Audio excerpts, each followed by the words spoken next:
I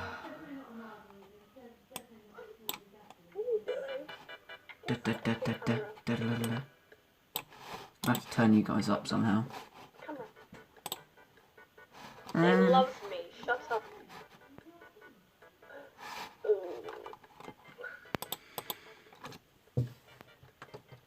Um. No. I'll put that Enderman skin back. No. Why is there a door on the table? Break the door. He will. He stole my door! No, not that one. No. Give me my door! Give me my door back! I want my door back! Thank you.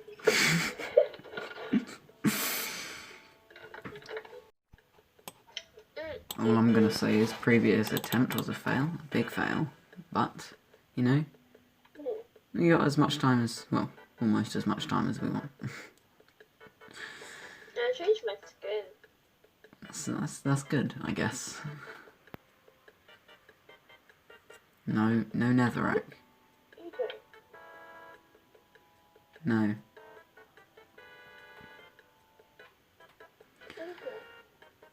You can't leave the studio when we're on air.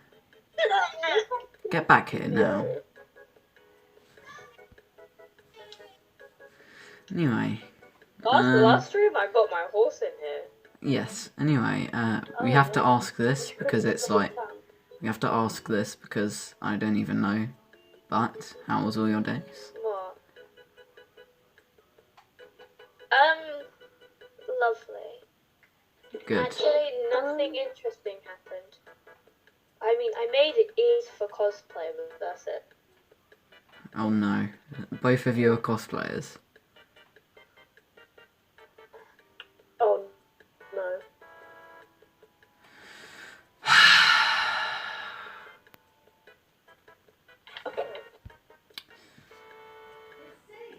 No, I'm just kidding. I'll rejoin. Oh no. Such a terrible thing. Anyway, we have potential for 2 guests. Can you not put Netherrack on my seat, please? We have potential for 2 guests. Who? I can't say at the moment, but maybe afterwards. Have you mentioned one of them already? No, I haven't mentioned any of them. Well, yeah, I did, but I put it on the chat. Hopefully it's Jay Schlatt. Hopefully it's Jay Schlatt, because I would love that, you know? No. Maybe.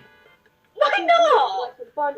No. Weird, like a bunch of miners talking to, like, Schlatt. Tommy Innit talks to Jay Schlatt. Why can't I? Like how it went silent as soon as I said that. Well, I wasn't talking in the first place, so... Anyway? There's a spider on the cafe. Don't know, don't care, I don't watch J Slat. Hey. J Slat. Nah. I'm so laggy. Look at me walking around. The Lagmaster. Call me Lagmeister, boy.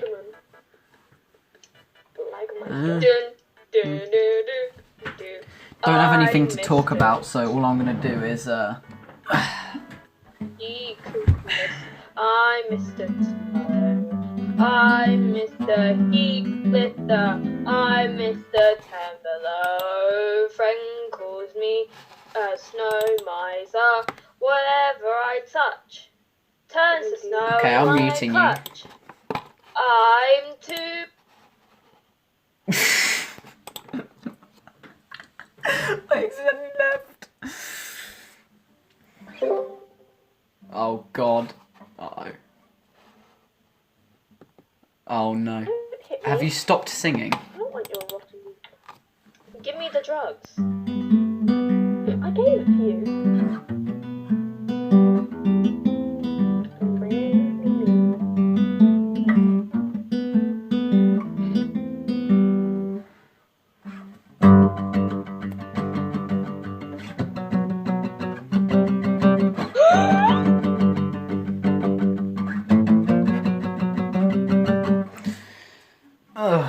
nothing to talk about. And well, we do. We have 2 subscribers on the YouTube channel. Oh yeah, we do. It's amazing.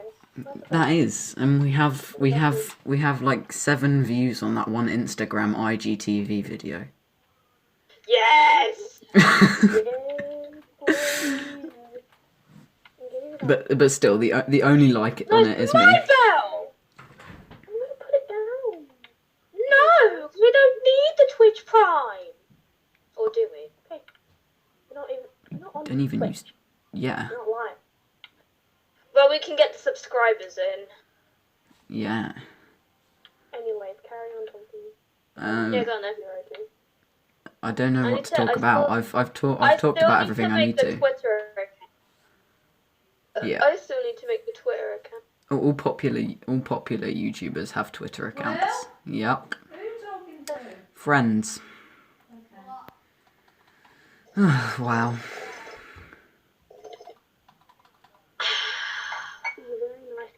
Can you stop with your Minecraft Roblox sound effects, fam? Blood. Alright, I'm gonna get a refill. That was my cup. Where's your cup?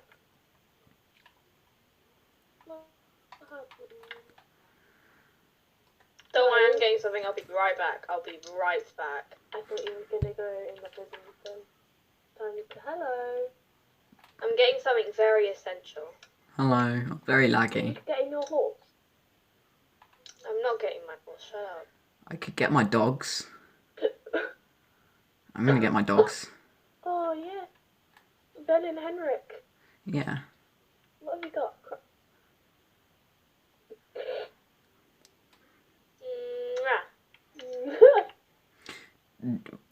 You know, I can see the camera. Like the camera is on my screen. Just stop. You hurt me. You hurt me a lot. You took off. I didn't mean to. My phone was gonna turn off, so I had to tap it before it turned off. Okay, I don't care. Okay. As long as you don't kill me. Oh, where You can't leave it. I need. I'll grab Henrik. I need 2 wood. I'll get Henrik. Henrik can come here. Come on, Henrik.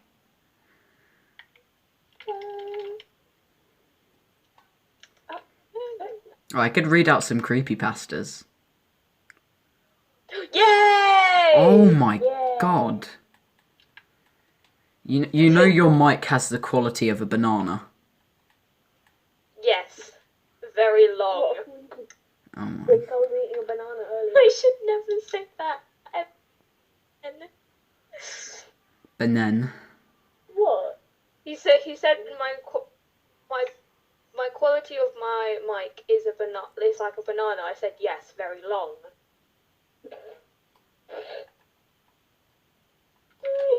Wow, you're slow Okay. today, aren't you? Henrik is here. Henrik's outside. Come in, sir. He's outside. Yeah. Oh, there he is. Right. Yeah. That's I'll just sit him down there. Bob Ross and Bess. Yes. Should I pick up my dog? No. Don't break the window. I'm gonna read out some creepypastas. Yay! See how spooked we Oh, I need to turn back on the Wii music. There we go. Oh yeah, you turn off. Alright. This is, I don't know, 1, the Slender Man. Oh, we could do the Slender Man. I like the set. No, can we do Jeff the Killer? I want a Jeff Killer. Okay. Yes. Because he's interesting. He's interesting. Here. No, we Da-da-da-da-da. are never ever Oh, ever. can you stop singing? Like, seriously? I can't Sorry. find like the. I can't I find the heard- actual creepypastas. Is it? It's confusioning me.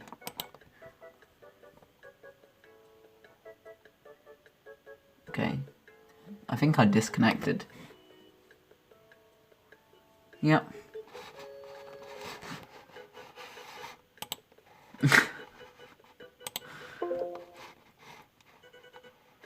Oh, I disconnected again. Wow.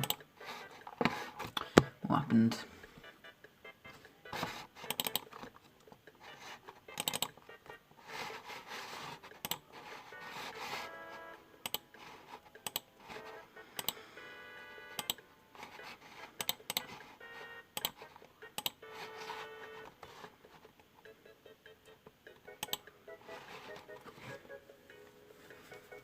Oh, this is fun. I love disconnecting every 10 minutes.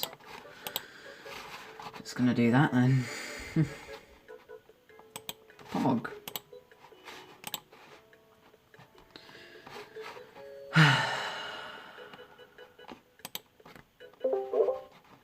There we go. Connecting. Pog. Don't put wood I inside disconnected. it. Like any wood object. Did you actually? Yes, I did actually disconnect. Okay. Alright, I've got the creepypasta, guys. Sit down, get in a blanket. I'm sitting on a blanket. Does that count? Yes. Okay. Already. We have to get some creepy music. Okay. No. Just please stop.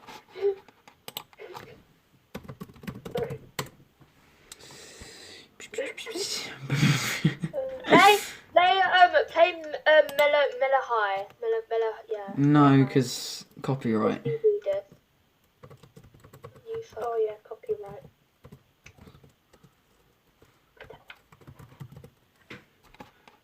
Okay. And copyright. Mooch. What's this? Copyright free music Halloween mix 2018. Sure. Wow. That's a little while ago. Ah, You know, it's ads. got to Am be I right? buried from 2014. Thoughts on ads, guys? Ads? I like skins money. I mean, Okay. Right, we got. I'm in a blanket. Wait, no. I'm not in a blanket. Do you like my blanket? I'm in a blanket. Okay. Chase back before he sees. I didn't say anything. Your dog is very close to you, you know? Yeah. What's wrong with that? Okay. I know, it says this is a horror theme. Scary enough. Alright. Okay. I'm gonna read this in my narrator voice. It goes something like this. Okay, this isn't horror music.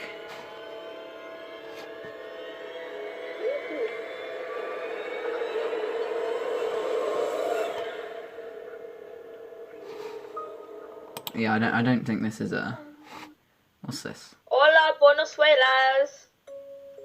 Ah, this is good. Can you guys hear that? I think I need to turn my music down. Okay. Are you lot all ready for your bedtime story? No. Too bad. After weeks of unexplained murders, the ominous unknown killer is still on the rise. After little evidence has been found, a young boy states that he survived one of the killer's attacks. Wait, I scrolled down too far. And bravely tells his story. I had a bad dream and woke up in the middle of the night, says the boy. I saw that for some reason. The window was open, even though I remember it being closed before I went to bed. I got up and shut it once more. Afterwards, I simply crawled. I've lost myself. I simply crawled under my covers and tried to get back to sleep. That's when I had a strange feeling like someone was watching me. I looked up and nearly jumped out of my bed. There, in the little ray of light illuminating from between my curtains, were two pairs of eyes. These weren't regular eyes; they were dark, ominous eyes. They were bordered in black and just plain out terrified me. That's when I saw his mouth, a long, horrendous smile that made every hair on my body stand up. The figure stood there, watching me. Finally, after what seemed like forever, he said it, a simple phrase, but in a way only a madman could speak. He said, "Go to sleep."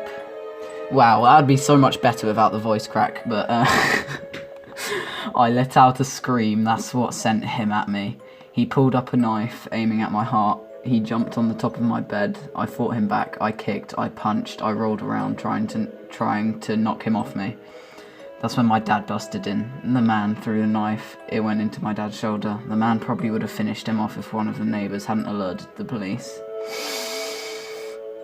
They drove into the parking lot and ran towards the door. The man turned and ran down the hallway. I heard a smash, like glass breaking. As I came out of my room, I saw the window that was pointing towards the back of my house was broken. I looked out to see him vanish into the distance. I can tell you one thing. I'll never forget that face, those cold, evil eyes, and that psychotic smile. They will never leave my head. Police are still on the look for this man. If you see anyone that fits the description in this story, please contact your local police department. That was part of the creepypasta. that was like the prologue, I guess. We might as well restart the music because it's a new chapter.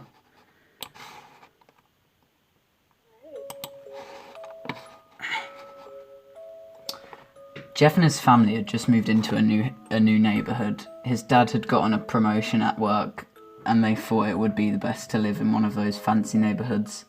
Jeff and his brother Leo couldn't complain though. A new, better house. What was not to love? As they were getting unpacked, one of their neighbours came by. "Hello," she said. I'm Barbara. Barbara. I live across the street from you. Well, I just wanted to introduce myself and to introduce my son. She turns around and calls her son over. "Billy, these are our new neighbours." Billy says hi and ran back to play in his yard. New paragraph, I guess? "Well," said Jeff's mum.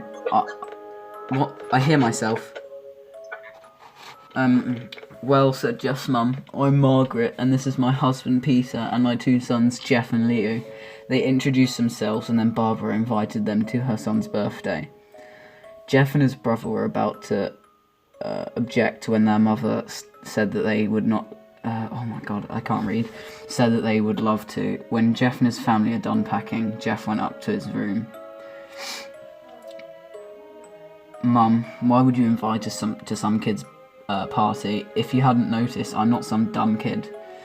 "Jeff," said his mother, "we just moved here. We should show that we want to spend time with our neighbours. Now we are going to that party, and that's final." Jeff started to talk, but stopped himself, knowing that he couldn't do anything. When his mum said something, it was final. He walked up to his room and plopped down on his bed. He sat there looking at the ceiling when suddenly he got a weird feeling. Not so much pain, but a weird feeling. He dismissed it as some random feeling. Well, yeah. He heard his mother call him down to get his stuff, and he walked down to get it. And that's the end of, I think, the chapter, because there's an advertisement in the middle. Okay. Right. The next day, Jeff walked downstairs to get breakfast and got ready for school. As he sat there eating his breakfast, he once again got that feeling. This time it was stronger. It gave him a slight tugging pain. Oh, I can't read at all. Where am I? But once again, he dismissed it. As he and Leo finished breakfast, they walked down to the bus stop. They sat there waiting for the bus, and then all of a sudden, some kid on a skateboard jumped over them, only inches above their laps. They both jumped back in surprise. "Hey, what the hell?" The kid landed and turned back to them. He kicked his skateboard up, and Jeff caught it with his hands. The kid seemed to be about 12, 1 year younger than Jeff. He wears an, what the hell, Aeropostale shirt and ripped blue jeans. Well, it looks like we got some new meat. Suddenly, 2 other kids appeared. One was super skinny and the other one was huge. Well, since you're new here, I'd like to introduce ourselves. Over there is Keith. Jeff and Leo looked over to the skinny kid. He had a dopey face that you would expect a sidekick to have. And he's Troy. They looked over at the fat kid. Talk about a tub of lard. This kid looked like he hadn't exercised since he was crawling. What is lard? Anyway, and I, said the first kid, am Randy. Now, for all the kids in this neighbourhood, there is a small price for the bus... the music stopped. There is a small price for the bus fare. If you catch my drift, Leo stood up, ready to punch the lights out of the kid's eyes, when one of his friends pulled a knife on him. What the hell? What? That's the exact noise, okay. I'd hoped you would be more cooperative, but it seems we must do this the hard way. The kid walked up to Leo and took his wallet out of his pocket. Jeff got that feeling again. Now it was truly strong, a burning sensation. He stood up, but Leo gestured him to sit down. Jeff ignored him and walked up to the kid. Oh, who left? Who left? Wait. I think Lily. Ah, okay. Well, that's the end of that. Oh, no, it's not the end of that chapter. How long have I been recording for? Is Lily going to rejoin or no? Maybe. Oh, we might as well just pause until she comes back. Well, Chicken had some internet problems, so we can carry on reading now. Yeah. Or I can, at least. Listen here, you little punk. Give back my bro's wallet, or else. I don't know. Listen here, you little punk. Give back my bro's wallet, or else. Randy put the wallet in his pocket and pulled out his own knife. Oh, and what will you do? Just as he finished this sentence, Jeff popped the kid in the nose as Randy reached for his face. Jeff grabbed the kid's wrist and broke it. Randy screamed and Jeff grabbed the knife from his hand. Troy and Keith rushed Jeff, but Jeff was too quick. He threw Randy to the ground. Keith lashed out at him, but Jeff ducked and stabbed him in the arm. Keith dropped his knife and fell to the ground screaming. Troy rushed him too, but Jeff didn't even need a knife. He just punched Troy straight in the stomach and Troy went down. As he fell, he puked all over. Leo could do nothing but look in amazement at Jeff. Can you stop slurping on your water?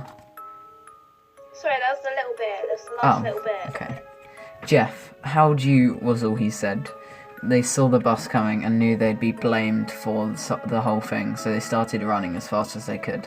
As they ran, they looked back and saw the bus driver rushing over to Randy and the others. As Jeff and Leo made it to school, they didn't dare tell what happened. All they did was sit and listen. Leo just thought of that as his brother beating up a few kids, but Jeff knew it was more. It was something scary. As he got that feeling, he felt how powerful it was, the urge to just hurt someone. He didn't like how it sounded, but he couldn't help feeling happy. It's getting scary. It was something scary. I didn't even read it over. It was something scary as he got that feeling. He didn't like how it sounded, but he couldn't help feeling happy. He felt that strange feeling go away and stay away for the entire day of school. Even as he walked home due to the whole thing near the bus stop. Now, I'm sorry. and how? Can you shut up? I'm reading bedtime stories. He didn't like. He didn't like it. Okay, right. And stay.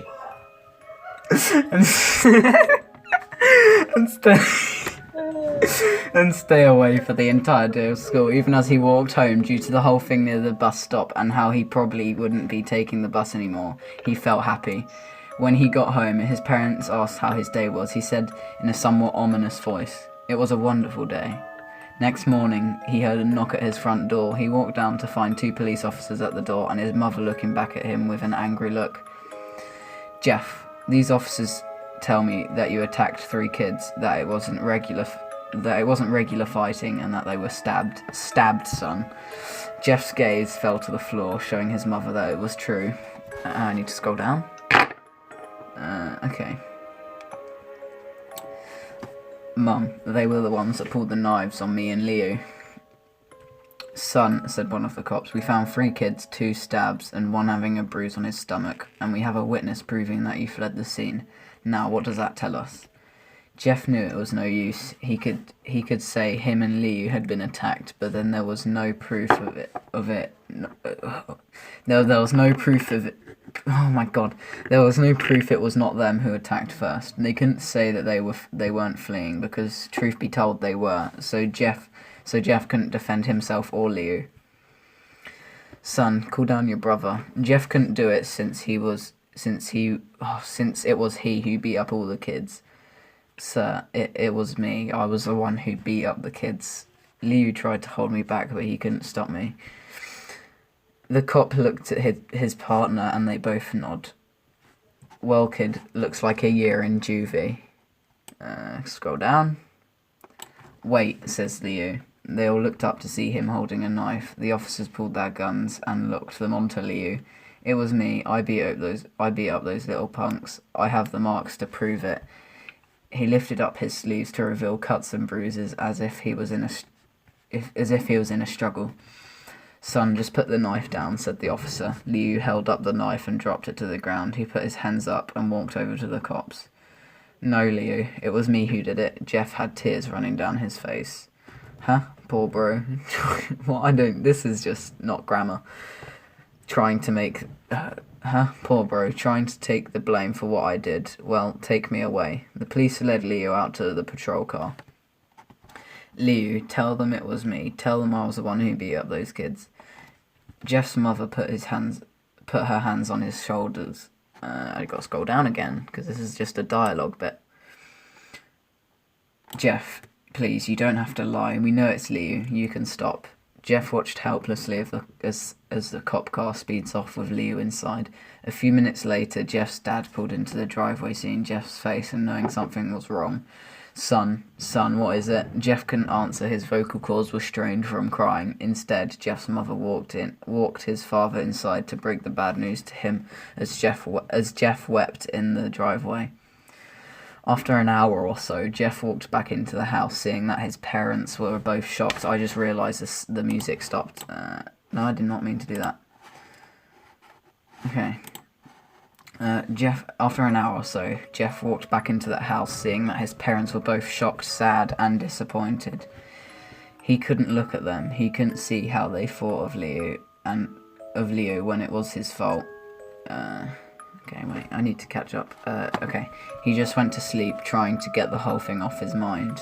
2 days went by, with no words from Leo at JDC, no friends to hang out with, nothing but sadness and guilt. That is until Saturday, when Jeff is woken up by his mother, with a happy, sunshiny face. "Jeff, it's the day," she said as she opens up the curtains and let light flood into his room. What's today?" asked Jeff as he stirs awake. "Why, it's Billy's party." He was now fully awake. Okay. Need to scroll down. "Mum, you're joking, right? You don't expect me to go to some kid's party after... ... There was a long pause. "Jeff, we both know what happened. I think this party could be the thing that brightens up the past days. Now, get dressed." Jeff's mother walked out of the room and downstairs to get ready herself. He fought himself to get up. He picked out a random shirt and a pair of jeans and walked downstairs. He saw his mother and father all dressed up, his mother in a dress and his father in a suit. He thought, why would He thought why they would ever wear such fancy clothes to a kid's party. Son, is that all you're going to wear? Said Jeff's mum. Better than wearing too much, he said. His mother pushed down the feeling to yell at him and hid it with a smile. Now, Jeff, we may be overdressed, but this is how you go if you want to make an impression, said his father. Jeff grunted and went back up to his room. Okay, I need to scroll down again. I don't have any fancy clothes, he yelled downstairs. Just pick out something, called his mother. He looked around in his closet for what he could call fancy. He found a pair of black dress pants he had for special occasions and an undershirt. He couldn't find a shirt to go with it though. He looked around and found only striped and patterned shirts, none of which go with dress pants. Finally, he found a white hoodie and put it on. You're wearing that, they both said. His mother looked at her watch. Oh, no time to change. Let's just go. She said, as she heard Jeff and his father out the door. She said as she herded Jeff and his father out the door. They crossed the street over to Barbara and Billy's house. They knocked on the door, and it appeared that Barbara, just like his parents, way overdressed as they walked inside. All Jeff could see were adults, no kids. The kids are out in the yard, Jeff. How about you go and meet some of them, said Barbara. Jeff walked outside to a yard full of kids. They were running around in weird cowboy costumes and shooting each other with plastic guns. He might as well be standing in a Toys R Us. Suddenly, a kid came up to him and handed him a toy gun and hat. Hey, wanna play? Wanna play? Wanna play? Every American kid has a lisp. No kid, I'm way too old for this stuff. The kid looked at him with that weird puppy dog face. Please, sir. Please, sir, please play with me. Oh, it says it right here. Please, said the kid. Fine, said Jeff. He put on the hat and started to pretend shoot at the kids. At first, he thought it was totally ridiculous, but then he started to actually have fun.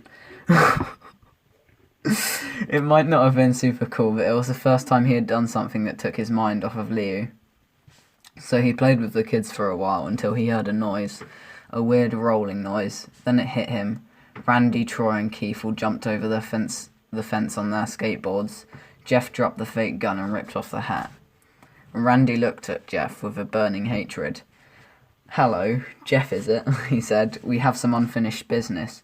Jeff saw his bruised nose. I think we're even. I beat the crap out of you, and you get my brother sent to JDC. Randy got an angry look in his eyes. Oh no, I don't go for even. I go for winning. You may have kicked our butts that one day, but not today. As he said that, Randy rushed at Jeff. They both fell to the ground. Randy punched Jeff in the nose, and Jeff grabbed him by the ears and headbutted him. Jeff pushed Randy off of him, and I can't read. And both rose to their feet. Kids were screaming and parents were running out of the house. Troy and Keith both pulled guns out of their pockets. No one interrupts or guts will fly, they said. Randy pulled a knife on Jeff and stabbed it into his shoulder. Okay, I need to scroll down. Jeff screamed and fell to his knees. Randy started kicking him in the face. After 3 kicks, Jeff grabs his foot and twists it, causing Randy to fall to the ground. Jeff stood up and walked towards the back door. Troy grabbed him. Need some help? He picks up Jeff by the back of the collar and throws him through the patio door. As Jeff tries to stand, he is kicked down to the ground. Randy repeatedly starts kicking Jeff until he starts to cough up blood. Come on, Jeff, fight me. He picks Jeff up and throws him into the kitchen. Randy sees a bottle of vodka on the counter and smashes the glass over Jeff's head. Fight. He throws Jeff back into the living room. Come on, Jeff, look at me. Jeff glances up, his face riddled with blood. It was the one who got your brother sent to JDC, and now you're just gonna sit here. I wasn't making sure my phone didn't turn off anyway. Fight. He throws Jeff back into the living room. Come on, Jeff, look at me. Jeff glances up, his face riddled with blood. I was the one who got your brother sent to JDC, and now you're just gonna sit here and let him rot in there for a whole year. You should be ashamed. Jeff starts to get up. Oh, finally, you stand a fight. Jeff is now to his feet, blood and vodka on his face. Once again, he gets that strange feeling, the one in which he hasn't felt for a while. Need to scroll down. Finally, he's up, says Randy as he starts running at Jeff. I need to scroll down a little bit more. That's when it happens. Something inside Jeff snaps. His psyche is destroyed. All rational thinking is gone. All he can do is kill. He grabs Randy and pile drives into the ground. He gets on top of him and punches him straight in the heart. The punch causes Randy's heart to stop. As Randy gasps for breath, Jeff hammers down on him, punch after punch. Blood gushes from Randy's body until he takes one final breath and dies. Jesus, it's a bit gruesome. Everyone is looking at Jeff now. The parents, the kids, the crying kids, even Troy and Keith, although they easily break from their gaze and point their guns at Jeff. Jeff sees the guns trained on him and runs for the stairs. As he runs, Troy and Keith let out fire on him. Where is this? I've lost it. Okay. As he runs, Troy and Keith let out fire on him, each shot missing. Jeff runs up the stairs. He hears Troy and Keith follow up behind. As they let out their final rounds of the bullets, Jeff ducks into the bathroom. He grabs the towel rack and rips it off the wall. Troy and Keith race in, knives ready. Scroll down. Troy swings his knife at Jeff, who backs away and bangs the towel rack into Troy's face. Oh my god. Troy goes down hard, and now all that's left is Keith. He is more agile than Troy though, and ducks when Jeff swings the towel rack. He dropped the knife and grabbed Jeff by the neck. He pushed him into the wall. A thing of bleach. A bottle of bleach fell down on top of him from the top shelf. It burnt both of them, and they both started to scream. Jeff wiped his eyes as best he could. He pulled back the towel rack and swung it straight into Keith's head. As he lay there, bleeding to death, he let out an ominous smile. "What's so funny?" asked Jeff. Keith pulled out a lighter and switched it on. "What's funny?" he said. "Is it that you're covered in bleach? It's that you're covered in bleach and alcohol." Jeff's eyes widened as Keith threw the lighter at him. As soon as the flame made contact with him, the flames ignited the alcohol in the vodka. While the alcohol burned him, the bleach bleached his skin. Jeff let out a terrible screech as he caught on fire. He tried to roll out the fire, but it was no use. The alcohol had made him a walking inferno. He ran down the hall and fell down the stairs. Everybody started screaming as they saw Jeff, now a man on fire, drop to the ground, nearly dead. The last thing Jeff saw was his mother and the other parents trying to extinguish the flame. That's when he passes out. When Jeff woke, he had a cast wrapped around his face. He couldn't see anything, but he felt a cast on his shoulder and stitches all over his body. He tried to stand up, but he realised that there was some tube in his arm, and when he tried to get up, it fell out. A nurse rushed in. I've got to scroll down. I've got to restart the music as well. Okay. "I don't think you can get out of bed just yet," she said as she puts him back in his bed and reinserted the tube. Jeff sat there with no vision, no idea of what his surroundings were. Finally, after hours, he heard his mother. "Honey, are you okay?" she asked. Jeff couldn't answer though. His face was covered and he was unable to speak. "Oh honey, I have great news. After all the witnesses told the police that Randy confessed of trying to attack you, they decided to let Leo go." This made Jeff almost bolt up, stopping halfway, remembering the tube coming out of his arm. "He'll be out by tomorrow, and then you two will be able to be together again." Okay. Jeff's mother hugs Jeff and says her goodbyes.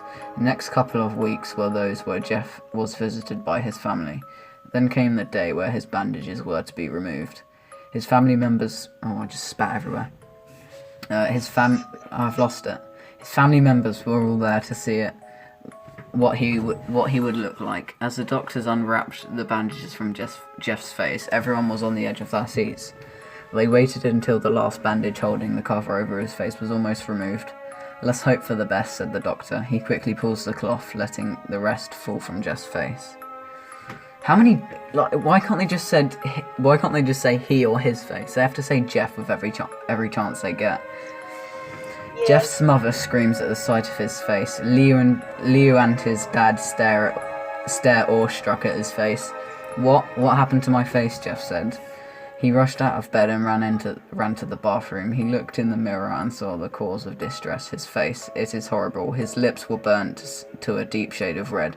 His face was turned into a pure white colour and his hair singed from brown to black. He slowly put his hand to his face. It had sort of leathery feel to it now. He looked back at his family and then back at the mirror. Jeff, said Leo. It's not that bad. Not that bad, said Jeff. It's perfect. His family were equally surprised. Jeff started laughing uncontrollably. His parents noted his left eye and hand were twitching. Jeff, are you okay? Okay, I've never felt more happy. Ha, ha, ha, ha, ha, ha. Look at me. This face goes perfectly with me. He couldn't stop laughing. He stroked his face, feeling it, looking at it in the mirror. What caused this? Well, you may recall that when Jeff was fighting Randy, something in his mind, his sanity snapped, and now he was left as a crazy killing machine. That is, his parents didn't know. Yummy. Doctor, said Jeff's mum, is my son alright? You know, in the head. Oh yes, this behaviour is typical for patients that have taken very large amount of painkillers. If his behaviour does not change in a few weeks, bring him back here and we'll give him a psychological test. Oh, thank you, Doctor. Jeff's mother went over to him. Jeff's mother went over to Jeff. Jeff, sweetie, it's time to go. Jeff looks at... Why are there so many... Okay, I'm just going to read it. Jeff looks away from the mirror. His face still formed into a crazy smile. Okay, mummy. Ha, ha, ha. His mother took him by the shoulder and took him to get his clothes. This is what came in, said the lady at the desk. Jeff's mum looked down to see the black dress pants and the white hoodie her son wore. Now they were clean of blood and now stitched together. Jeff's mother led him into his room and made him put the clothes on. Then they left, not knowing that this was their final day of life. Ooh. I need to restart the music. Later that night, Jeff's mother woke to a sound coming from the bathroom. It sounded as if someone was crying. She slowly walked over to see what it was, and she looked into the bathroom. She saw a horrendous sight. Jeff had taken a knife and carved a smile into his cheeks. Jeff, we all know this scene. It's literally everywhere. You can read it on anything, like, just search up scary story and it has this exact scene. Every single, like, scary story will have a psychopath carving a smile into their face with a knife. Jeff, what are you doing? Asked his mother. Jeff looked over to his mother. I couldn't keep smiling, Mummy. It hurt after a while. Now I can smile forever. Oh my god. Jeff's mother noticed his eyes. Ringed. I don't know if that's ringed in black or ringed in black. Jeff, your eyes. Right. His eyes were seemingly never closing. I couldn't see my face. I got tired and my eyes started to close. I burnt out. Oh my god, I burnt out the eyelids so I could forever see myself, my new face. Jeff's mother slowly started to back away, seeing that her son was going insane. What's wrong, Mummy? Aren't I beautiful? Yes, son, she said. Yes, you are. Let me go get Daddy so he can see your face. She ran into the room and shook Jeff's dad from his sleep. Honey, get the gun. She stopped as she saw Jeff in the doorway, holding a knife. Mummy, you lied. That's the last thing they hear as Jeff rushes them with the knife, gutting both of them. What the hell? His brother Liu woke, startled by some noise. He didn't hear anything else, so he just shut his eyes and tried to go back to sleep. As he was on the border of slumber, he got the strangest feeling that someone was watching him. He looked up before Jeff's hand covered his mouth. He slowly raised the knife, ready to plunge into Liu. Liu thrashed here and there, trying to escape Jeff's grip. Shh, Jeff said. Just go to sleep. That's it. Yum, yum. I think that's the entire creepypasta. Yeah, that's it. Well, I would say Good story. I would say that's a pretty good bedtime story. Are you lot scared? Are you not gonna sleep? No, I'm not scared. good. I've listened to that story like 5 billion times. So why did you want to see it? Why do you want me to read it then? Because I like it. Okay.